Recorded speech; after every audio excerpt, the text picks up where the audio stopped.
Alan Kilcaller, you're on the air. Hi, guys. I just wanted to tell you thank you so much for doing what you do and keeping it honest and keeping it real. Well, who is this? This is Sean from Chicago. Well, what's up, Sean? What's on your mind tonight? Well, I just wanted to thank you also. I thought I was the only person that thought Bobby Boxer was kind of a douche and Eddie Trunk, and I'm not alone. And it's pretty interesting to hear all your stories over the years. So you've been listening a while? I've been listening a while on YouTube and catching up with everything, and I haven't had a bad experience yet. So well, that's good to know, especially since you pay so much for those broadcasts. Well, not really, but yeah. And I'm also one of the people that kind of got screwed over the whole Def Leppard VIP thing. Oh, well, tell us. We want to hear that story. Tell us that story. I mean, it wasn't bad per se, but the cost was just far and above what you actually get. You know, there was no meal. Hold on a minute, dude. How much did you pay? $750. That's just for how much total did you pay for the whole cruise? Oh, no. I didn't go on the cruise. I just actually went to a Kiss Def Leppard show at Tinley Park. Oh, all right. And you paid $750 for just yourself, or for you and like your girl or something? Well, actually, I took a friend with, and it was $1,500 altogether. Holy shit! So it was $750 a piece. Correct. All right, and this was Correct. for like a meet and greet package? It was a meet and greet, front row, one of those goodie bags with the Def Leppard logo slapped on the side, really nice and everything, with a couple of pieces of yarn. I don't know. A signed poster. Sure. Did you get to meet the band? I did, but it was very rushed. It was very, here's the band rushing you in the room. How you doing? How you doing? How you doing? How you doing? How you doing? All right, get out. All right, well, hold on. Let's slow down here. Slow down, dude. Was it before or after the show? It was before. So it's before they played. So you had to get there at what, like 3:30, 4 o'clock, something like that? 4:30, 4:15, 4:30, correct. So for normal working people, you would have had to take off work or left work early to attend to this thing. Actually, it was on a Saturday, which worked pretty good. Okay. So and, so now how do you... Let's walk through this for people that haven't been to it before. So you get there at 4:30, whatever time. Do they herd you into a room, or do they sit you somewhere and then you wait for the band, or how do you get from getting in to meeting the band? Well, first you have to go to Will Call for your ticket, get your ID, get your passes, show your pass, and they tell you, they just kind of point, you got to go over there, and that's where all the buses are, and they have a makeshift tent that they kind of hustle you in, and there's a series of lines, kind of like the old movie lines, where there's probably about 80 people in there. So 80 people paid $750 a hit? Oh, probably more than that. Wow, let's add that up real quick.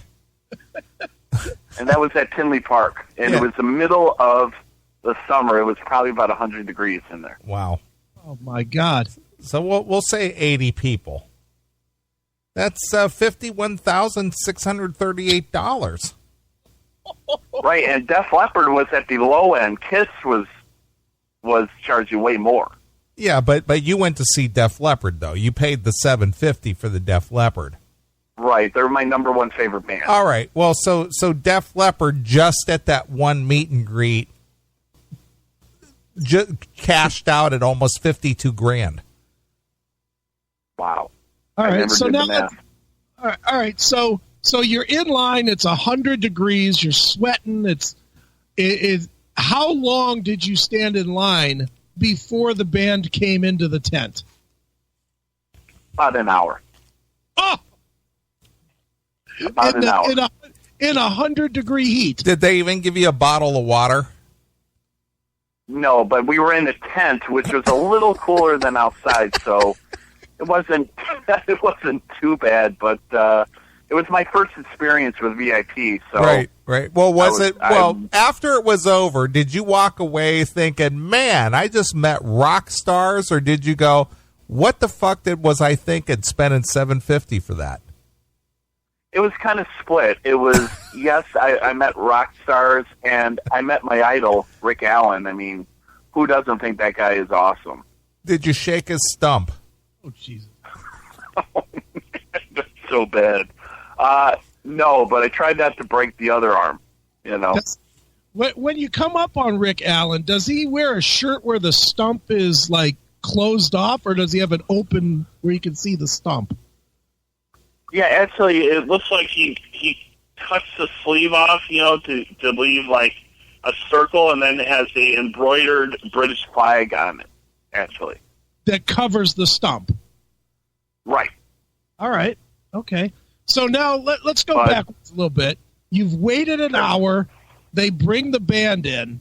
Okay, does the band sit at a table, or do they stand there with you, or how does that work?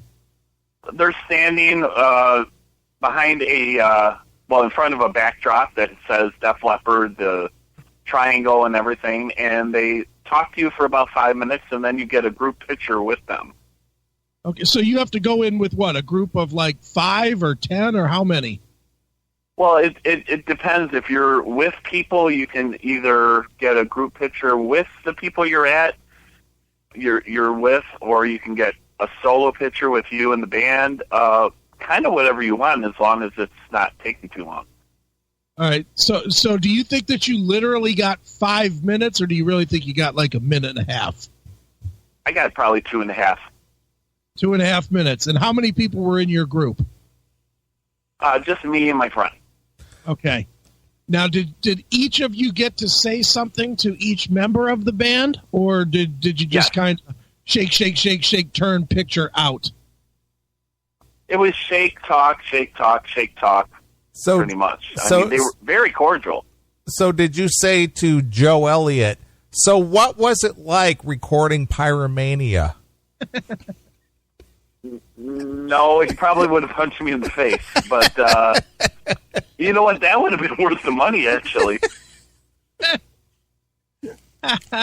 So let me ask this, because I've done this with Steel Panther. Do they let you take a picture with like a cell phone, or do they take the picture and give you like a number where you can download your pictures later? They do it exactly the way you just described. Actually, Phil Collins' wife does it. She's a professional photographer. Okay. So they take you get your number, and then like tomorrow you can log into their website and download your picture. Right. Correct. All right. Now, what all was in the goodie bag? An autographed picture. Now, is it actually autographed, or is it printed with the autographs on it? It is actually autographed, and I'm 99% sure it was actually autographed because of the squiggle way, but it looks like it's actual marker, and I'm not an expert at all. It does look like it is an actual autograph. Okay. Black and white? Black and white. Wait, actually, no, it was color. It was a color photo. Well, they went all out for $750. And it also came with an exclusive T-shirt only for the VIPs. Wow. Yeah, that said, "Here comes a sucker that gave us $750." That would be me. That would be me. All right, what else was in the bag? Some Phil Collins and Vivian Campbell guitar picks. Wow. Which are cool. I mean, I don't know how to play guitar, so somebody wants them. I don't know. But I sure wish, now that I think of it, that I got one drumstick, but did not get one. It's too expensive, dude. They only had $750. Yeah, that's true. That would be another $50 for the drumstick. Right. But, this one was my first forte into the VIP. Now, I went the next year when they did the residency in Las Vegas, and that was a lot better. So you paid twice. You went to the one at Tinley, and you went to the one at Las Vegas, too. Right, and Las Vegas was actually a lot less. How much did it cost in Las Vegas? $250. $250. $250. How? Okay. How long did you get to talk to the guys in Las Vegas? That was a little longer, actually. 5 minutes? Probably a little bit over 5 minutes. So literally, you paid $1,000 to speak to Def Leppard for about 7 minutes. Yes. Wow. And it's funny that they were staying at the Hard Rock Hotel that month, and I actually met them later in the casino and talked to them longer than what I paid for. Did you put quarters in the machine while they were playing so that they felt like it was normal? They were playing blackjack, and I just was watching and sat down and started to play. Didn't know what I was doing, and thought, okay, I'm playing blackjack with Def Leppard. I don't know if I'm winning or losing, but here I am. See, that would have been to me, that's a cooler experience, though, than paying a bunch of money for a meet and greet, no? Oh, definitely. I will not do a meet and greet again. Not because I had a bad experience, but because I've done that, been there, done that, and it's just not my thing, really. Sure. Well, how old are you, dude? 46. All right. So you're in our age group. So I'm not sure how old you guys are. Well, we're in your age range. I know Chris is. Oh, okay. Chris is what, 48? 48. Yep. And I'm 52. So we're in your age range. But regardless of that, at 40, would you say 46? Correct. All right. At 46 years old, obviously you grew up in the MTV age, and you got to meet these guys now. And was this like a dream come true for you? And you're just like, wow, I'm meeting the guys from the Pyromania video.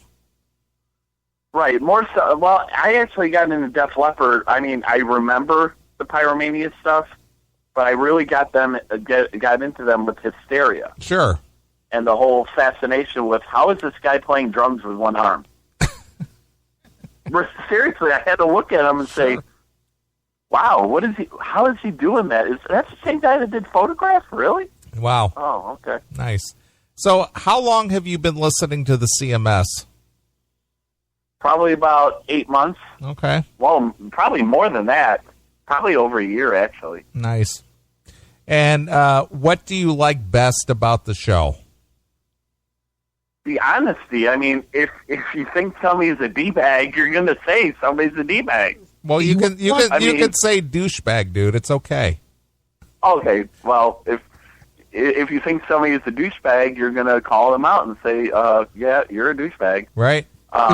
Easy and with the language. Not a lot of people do that. That's because we got nothing to lose. And that's a beautiful thing. It is. That's a very beautiful thing. And I had a run-in with Eddie Trunk, too. Oh, you did? Let's hear this. Well, let's hear this. Cubby Bear. I love this. Yeah, the Cubby Bear over by Wrigley Field. Right. Him and Don Jameson and Jim Florentine did a That Metal Show tour thing. Okay. All right. A few years ago. All right. And Don Jameson and Jim Florentine came out, did their stand-up. I think they're both hilarious. And then they did a group Q&A, and then they did a Stump the Trunk thing. You know, I think a 5-year-old could probably stump him. But,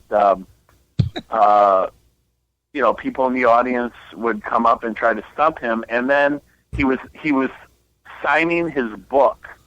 His first book had come out. Okay. And he was selling it for probably 3 times as much. And trying to get everybody to buy it, and then he would sign it. And the line was like over 100 people long. Wow. All right. And I get up to the front, and I had already bought his book, and I had brought it with me to get it autographed. And I thought, with all the bands in there, one of my favorite bands from the 80s was not in there, and that's Halloween. Okay. You know, great band, you know, personally.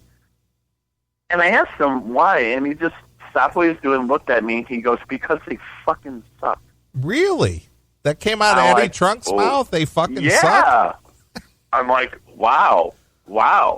Okay, well, that's my Eddie Trunk story. And I'm like, all right, thank you very much. Don Jameson and Jim Florentine, great guys, very friendly, very cordial. But Eddie Trunk just rubbed me the wrong way.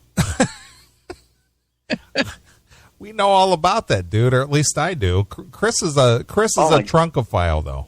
I like Eddie.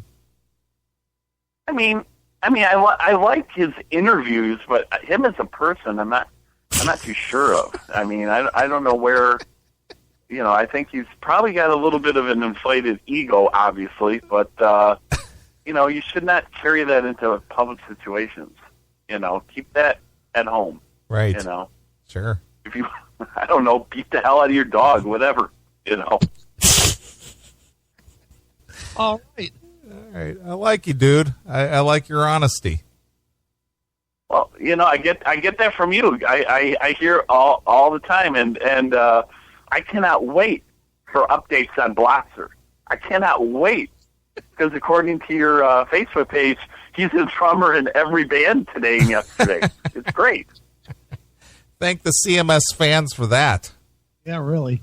Yeah, the only thing that was a little bit iffy about was him replacing Nico McBrain in Iron Maiden. I don't know about that. You know, I don't think he could pull that off. Sure. But yeah, it's great hearing you guys and just all the news in a very direct form and with a lot of little things thrown in. It's just great. All right. Well, you're a true fan, and as a true fan, I'm going to reward you with a Def Leppard song. So, what would you like to hear? Oh, jeez. Well, I'm going to probably go back. I've always liked this song because it doesn't get played a lot, but I think it's really good off of High and Dry. I hope I'm saying the album right. Mirror, Mirror. Okay. Well, I'm going to play this. One of the. Go ahead. Oh no, I'm sorry. Go ahead. No, you go ahead. It's just one of those songs on an album that never got its due, and it's an album that never really got its due. All right, dude. What was your name again? Sean from Chicago. All right, Sean.